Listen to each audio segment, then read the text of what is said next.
그 사람이 집안이 잘 되려면 들어오는 사람이 잘 들어와야 된다 그러지요. 그 말은 맞는 말이지요. 맞는 말. 사람이 집안이 잘 되려면 들어오는 사람이 잘 들어와야 된다. 즉 며느리감이 잘 들어와야 된다 하는 얘기입니다. 창세기 23장은 이제 사라, 아브라함이 아내 사라가 죽어서 그 막벨라 굴, 막벨라 굴을 사가지고 이제 장례를 치르고요. 장례를 치르는 얘기고, 이제 아내가 죽고 또 아들이 이삭이 한 40여세가 됐어요. 그래서 이제 아들을 장가를 보내야 되겠다는 말이요. 그래서 이제 엘리에셀이라고 하는 늙은 종을 시켜서 며느리감을 구해오라, 며느리감을 찾아오라 해가지고 시키는 그런 내용입니다. 며느리감을 잘 구해오야 되죠. 집안이 잘 되려면 들어오는 사람이 잘 되어야 된다고 그러죠. 성경의 역대하 18장 같은 데 보면 그 여호사밧이라고 하는 왕이 있어요. 그 왕이 다윗처럼 하나님을 사랑하고 하나님 말씀에 충실하고 하나님께만 기도하고 하나님이 기뻐하는 일들만 했어요.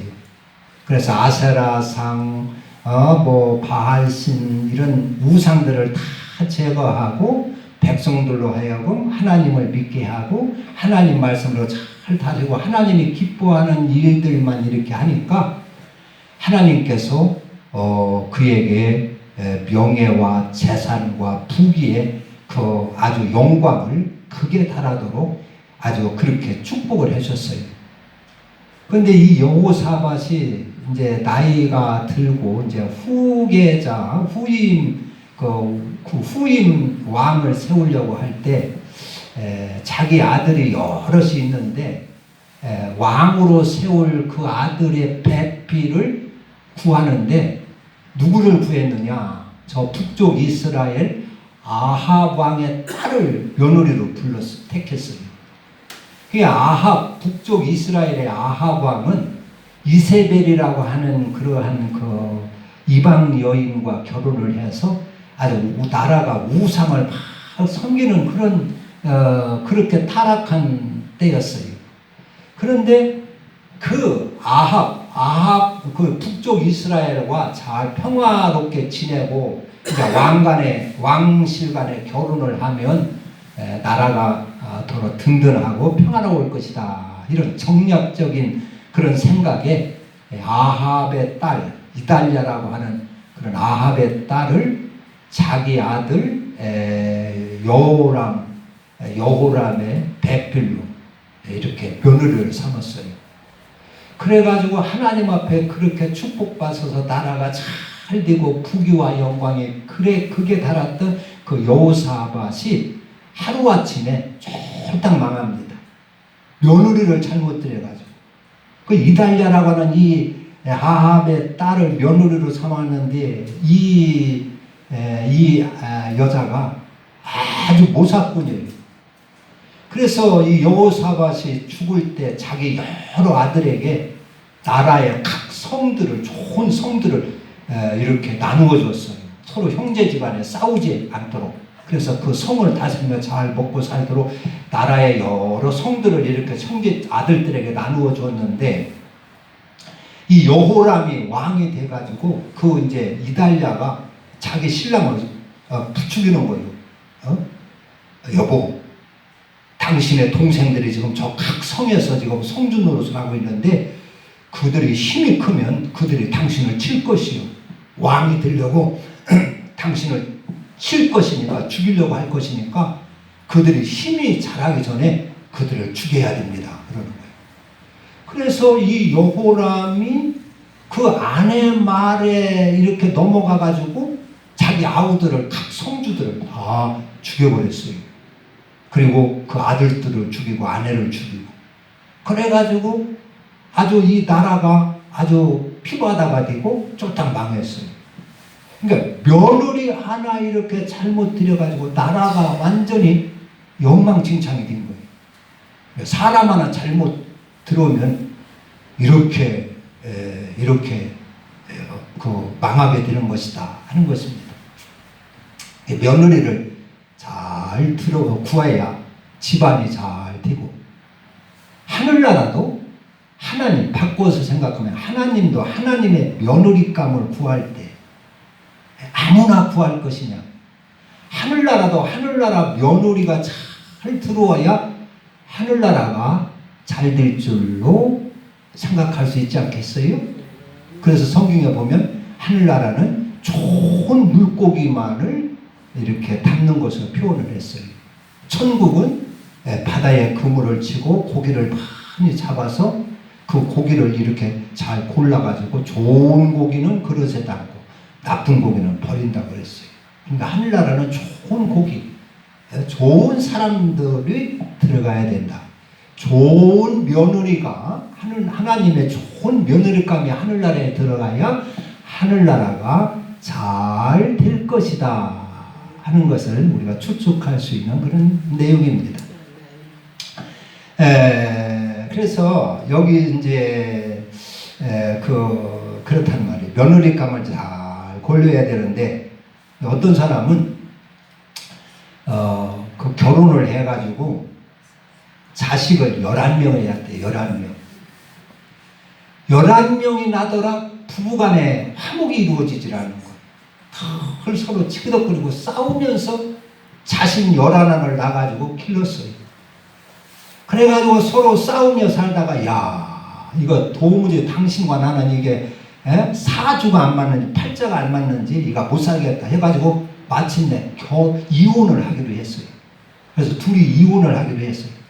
그래서 이혼을 하려고 재산을 딱딱 반씩 나눴어요. 그래서 이제 재산을 다 반씩 딱딱 나누고 이제 자식을 나눠야 되겠는데, 자식이 11명인 거예요. 그러니까 반으로 딱 나눌 수가 없는 거예요. 그래서 옥신각신 서로 뭐 차지하고 옥신각신 하다가, 야, 우리 목사님한테 한번 가서 물어보자. 그래가지고 목사님한테 가서, 예? 우리가 이렇게 해서 도무지 성격이 맞지 않아서, 성격이 맞지 않아요. 성격 못 고치면은요, 아주 힘든 거예요. 성격을 잘 고쳐야 됩니다. 그래서 도무지 성격이 맞지 않아서 못 살게 생겨서 이혼을 해야 되겠는데, 재산은 이렇게 물질은 딱딱 반씩 나눴는데 자식은 이거 나눌 수가 없습니다. 목사님, 11명이라서 나눌 수가 없으니 어떻게 하면 좋겠습니까? 그 상의를 하니까 목사님이 잠시 기도를 하더니, 그러면은 하나 더 나가지고 12 만들어서 이혼을 하시오 그러더라는 거예요. 그래서 그럼 그렇게 하자 해가지고 다시 이제 이렇게 돌아가서 이제 자식을 하나 만들었어요. 그런데 그 자식을 낳고 보니까 쌍둥이요. 그래 10명이 된 거예요. 그게 또 나눌 수가 없는 거예요. 그래가지고, 야, 이거 하나님의 뜻인가 보다. 우리 그냥 사는 것이 하나님의 뜻인가 보다 해가지고 이혼 않고 그냥 살았다고 그래요. 그러나 얼마나 힘들겠어요.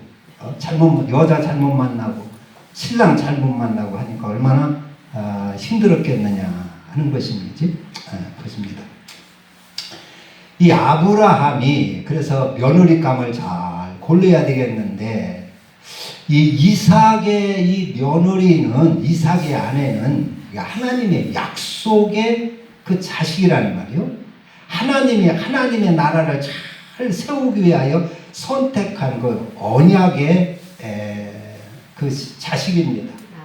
그래서 하나님이 이 이삭의 아내를 이렇게 고르는데 아주 하나님이 잘 밀접하게 간섭을 하시고 주장하시는 것을 여기서 볼 수가 있어요. 아무나 얻지 않도록 그렇게 하나님이 간섭하시고 잘 이렇게 하는 걸 볼 수가 있어요. 그래서 아브라함이 자기의 늙은 종, 여기 2절에 보면 아브라함이 자기 집 모든 소유를 맡은 늙은 종에게 이르되, 청하건대 내 허벅지 밑에 네 손을 넣으라. 그래서 엘리에셀이라 하는 이런 늙은 종을 그 아브라함이 늙은 종에게 시켜서 내 며느리감을 하나 찾아오라 그랬어요. 그런데 이제 그 조건이 뭐냐? 이 가나안 지역의 딸들을 택하지 말고 내 고향으로 가서 그 신부감을 찾아오라는 거예요. 고향으로. 그러니까 4절에 보면 내 고향, 내 족속에게로 가서. 그러니까 조건이 가나안 여인을 가만히 보니까 가나안의 그 아가씨들을 보니까 며느리감으로 삼을 수가 없는 거예요. 그걸 아브라함이 어떻게 그것을 그 아주 뼈저리게 느꼈냐 하면은 그 롯의 아내가 가나안 여인입니다. 롯의 아내가 자기 조카 롯. 그래서 롯이 가만히 보면 롯을 봐가지고 그 가나안 여인과 결혼한 롯을 봐가지고 야, 이 가나안 여인은 이게 며느리감 삼아서는 안 되겠다. 그 철저히 아주 결심 그 각오가 쓴 거예요.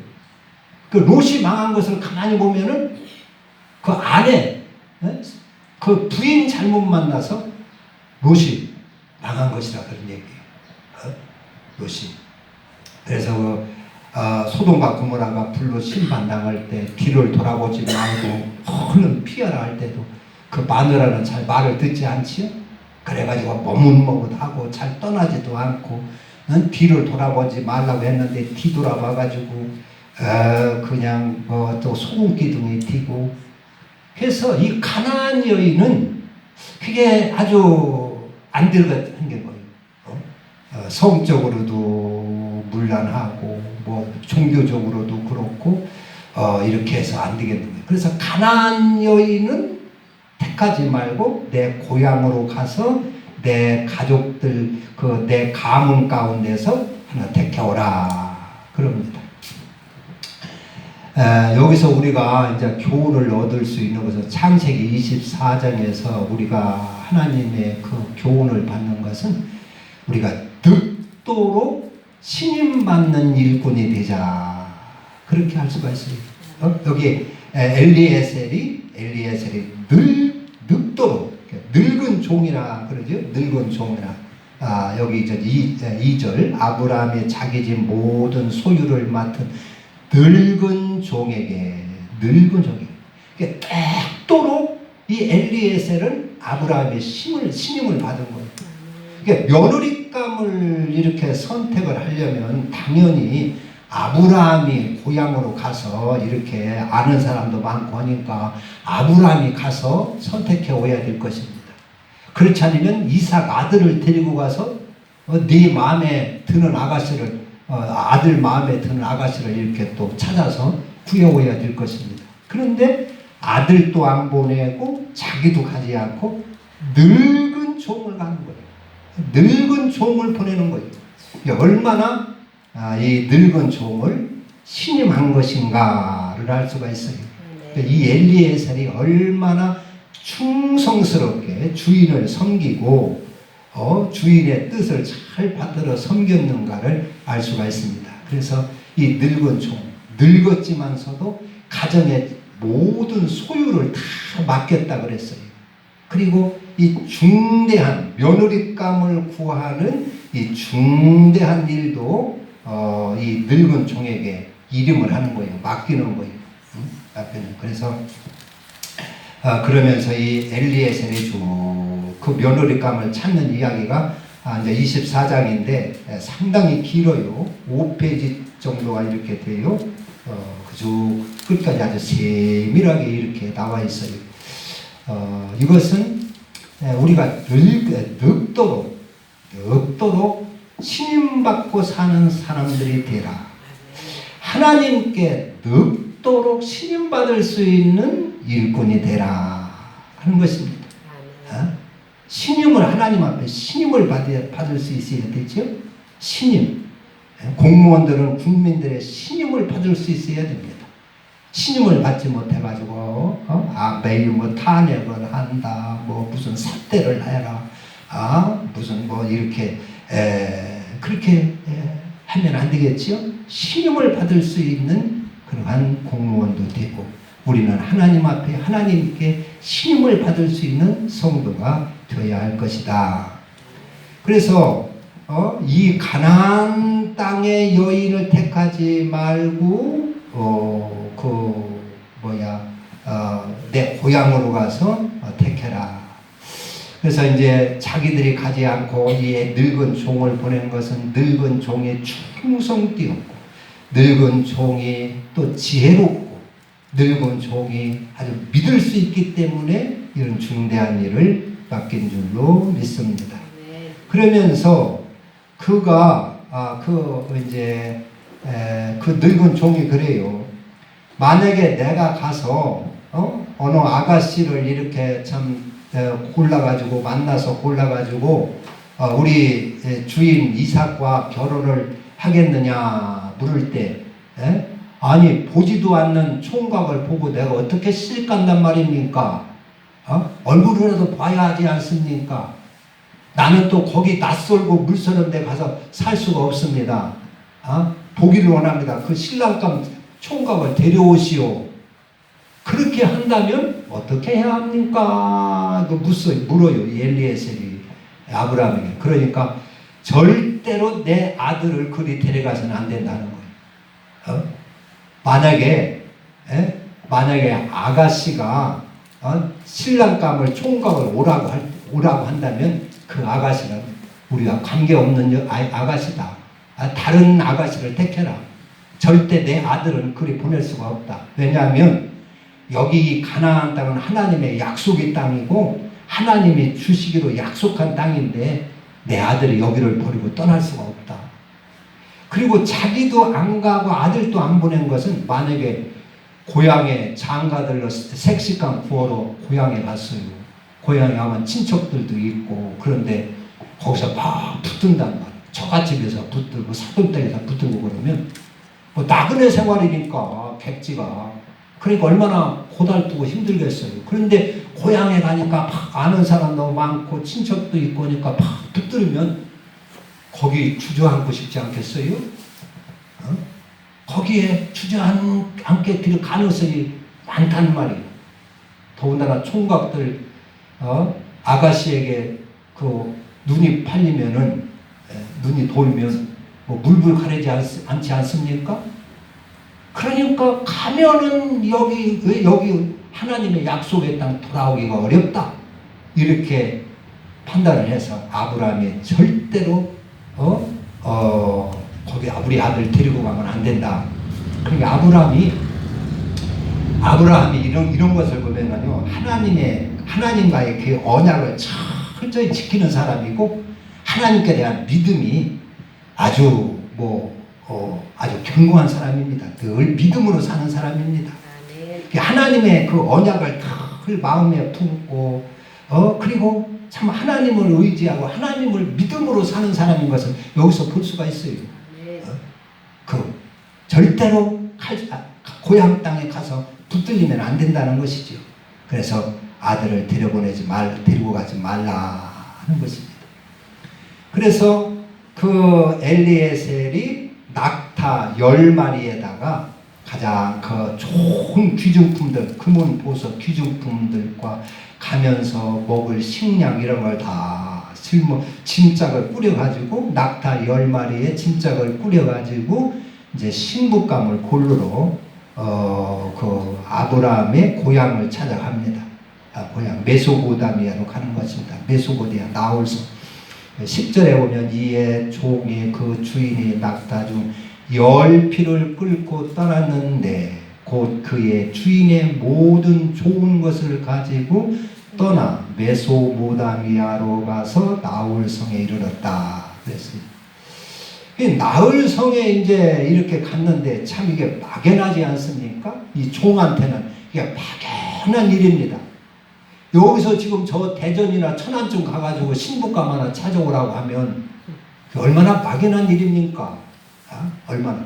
그러니까 태안읍내 가서 신부감 하나 찾아오라고 해도 이게 막연한 일이 아닙니까? 누가 뭐 발을 놔줘야 되지. 중신애비가 발을 놔줘야 만날 수도 있고 한 것인데 이 종이 막연하게 이렇게 여기서 이제 거리로 따지면 800km라 하는데 800km 가나안 땅에서 메소포타미아까지는 800km라 그러는 거예요. 800km면은 뭐 하루에 80km를 간다면 열흘 거리고 하루에 80km 가기 힘들겠지. 40km 가면 백리 가면 많이 가겠지. 40km. 여기서 서산까지 20km. 서산에서 해미 거쳐가지고 덕산 거쳐서 예산까지 가면 한 몇 킬로나 될까요? 한 50km 될까요? 50km 넘겠지. 예산은 갈 수 있을까요? 하루 종일 걸으면? 갈 수 있어요? 예산. 그러니까 이 800km가 될 먼 거리를 가면서 막연하지요. 어떻게 만날 것이냐. 그러니까 아브라함이 그럽니다. 너보다 먼저 하나님께서 하나님의 사자를 보낼 것이다. 하나님의 사자를 보낼 것이다. 염려하지 말고 가거라. 그럽니다. 하나님의 일을 주인의 일에 이렇게 주인의 일을 할 때 하나님의 사자, 하나님께서 사자를 보내주신다. 미리 보내주신다 하는 것이죠. 가면서 이 엘리에셀은 이제 메소포타미아 가가지고 나홀 성에 저녁 때 이르렀는데 그때 그 나홀 성 밖에 우물 곁에서 이제 기도를 합니다. 기도를. 여기 기도하는 거 보면은 이제 12절에 그렇게 기도가 나와요. 그가 이르되 우리 주인 아브라함의 하나님 여호와여 원하건대 오늘 나에게 순조롭게 만나게 하사 내 주인 아브라함에게 은혜를 베푸시옵소서 그럽니다. 기도의 그 내용이 두 가지가 있어요. 하나는 자기의 주인 아브라함에게 은혜를 베풀어 주소서 그래서 순적하게 만나게 해주세요 하는 것이고 두 번째는 이제 우물가에 많은 그 아가씨들이 물을 길러 올 텐데 그 중에 내가 한 아가씨에게 나에게 물 좀 주시오 이렇게 물 좀 주세요 하면은 그 아가씨가 얼른 예 드리지요 하고 얼른 나에게 물을 주고 나뿐만 아니라 이 낙타 10마리의 이 낙타에게도 물을 주는 그 아가씨가 있다면 그 아가씨는 하나님께서 택해 주신 며느리감으로 알겠습니다. 그리고 기도를 했어요. 그 기도가 끝나자마자 참 어떤 아가씨가 딱 물동이를 이고 어깨에 짊어지고 오는 것이요. 무게를. 물기를 이제 오는 거예요. 그거 보니까 얼굴도 예쁘고 젊고 아주 품이고 있고 그래요. 그래서 그 아가씨에게 그랬어요. 내가 멀리서 온 나그네인데 목이 말라서 그러는데 물 좀 마시게 하시오. 그랬어요. 물 좀 주시오. 그러니까 아가씨가 예 드리지요 하고 얼른 그 물지개를 땅에 내려놓더니 물동이를 기울여가지고 물을 마시게 하는 거예요. 그리고 이렇게 보더니 아이고 이 짐승들도 멀리서 와서 목마르 왔네요. 짐승들도 물 먹여야 되겠네요. 하더니 물동이를 가지고 짐승들한테도 물을 다 주는 거예요. 낙타가 10마리면 낙타는 보통 한 마리에 물 한 마씩 먹는다고 그래요. 그럼 10마리를 길러야 됩니다. 그럼 아무리 못해도 10번을 왔다 갔다 해야 돼요. 근데 이 아가씨가 땀을 뻘뻘 흘려가면 말이죠. 힘들겠지만서도 물을 막 이 낙타한테 다 비기는 거예요. 그래서 그걸 보고서 이 엘리에셀이 늙은 종은 하나님이 이렇게 순적하게 만나게 해주셨고 그리고 하나님께 경배하고 하나님을 찬양합니다. 이 종도 하나님을 잘 섬기고 하나님께 대한 그런 믿음이 있어요. 그래서 이 종이 이제 여기서 기도한 것을 보면 첫째는 이제 내 주인 아브라함에게 은혜를 베푸시옵소서 그런단 말이요. 내 주인 아브라함에게 은혜를 베푸시옵소서. 이 종이 충성된 것은 이렇게 늘 주인을 위하여 축복 기도를 하는 것입니다. 대부분 종이라고 하면 어떡하지요? 주인이 있을 때는 뭐 꼼짝 못하고 아부하고 예예하고 굽실굽실 되지만은 주인이 안 보는 데서는 대개 종들이 어떻습니까? 주인 막 욕하지요? 주인 비방하지요? 헐뜯지요? 막 어떤 종을 막 욕도 하고 그럽니다. 오늘날 뭐 이런 사원들, 회사에서 회장 앞에서 사장님 앞에서는 꼼짝 못하고 굽실굽실 되지만 안 보는 데서는 막 욕도 하고 말이에요. 비방하고 그래요. 그러면 복을 받을 수가 없는 것입니다. 여기 엘리에셀은 주인이 안 보이지만서도 자기 주인을 진실로 존경하고 사랑하고 그를 위하여 하나님 앞에 은혜를 베풀어 달라고 이렇게 기도하는 것을 볼 수 있어요. 이게 복받는 심정입니다. 우리가 참 우리가 복을 받으려면 이런 관계가 잘 이루어져야 되지. 회사에서도 노사관계의 관계가 잘 이렇게 사랑으로 존경으로 이렇게 이루어져야 되는 것입니다. 사원들은 사장을 사주를 막 비방하고 욕하고 그 나쁜 놈이라고 막 이렇게 몰아붙이고 그래서 기물을 때려 부시고 그러면 어떻게 복이 되겠어요? 하나님께서 어떻게 복을 주시겠어요? 그렇게 하면 복이 없습니다. 나라가. 이 엘리에셀은 이렇게 자기 주인 아브라함에게 은혜를 베풀어 주소서 하고 주인을 늘 생각하는 것입니다. 그리고 이제 그 신부감을 골라야 하는데 그에게 이제 얼굴도 보고 얼굴도 봤어요. 그러니까 심히 아리따운 그러한 그 아가씨를 고른 거예요. 6절에 보면 그 소녀는 보기에 심히 아리답고 아름답다 그 말이죠.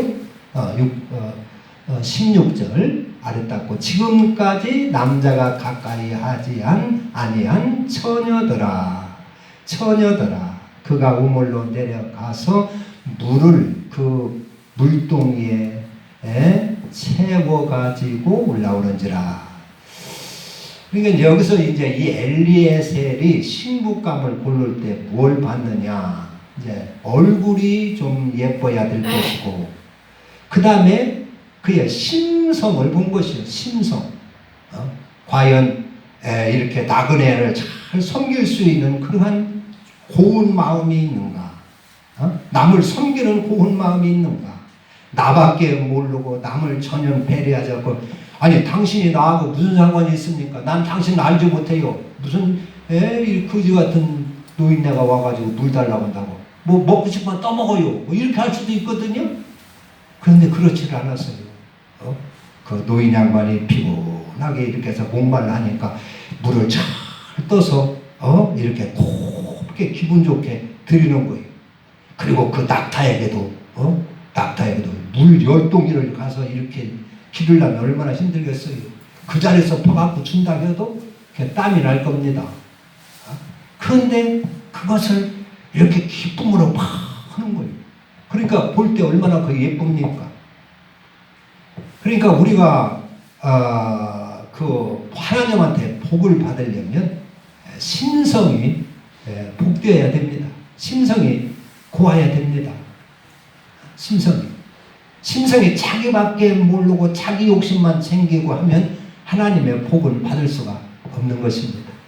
남을 위하여 봉사할 줄 알고 희생할 줄 알고 헌신할 줄 알고 이러는 심성이어야 복을 받게 되는 줄로 압니다.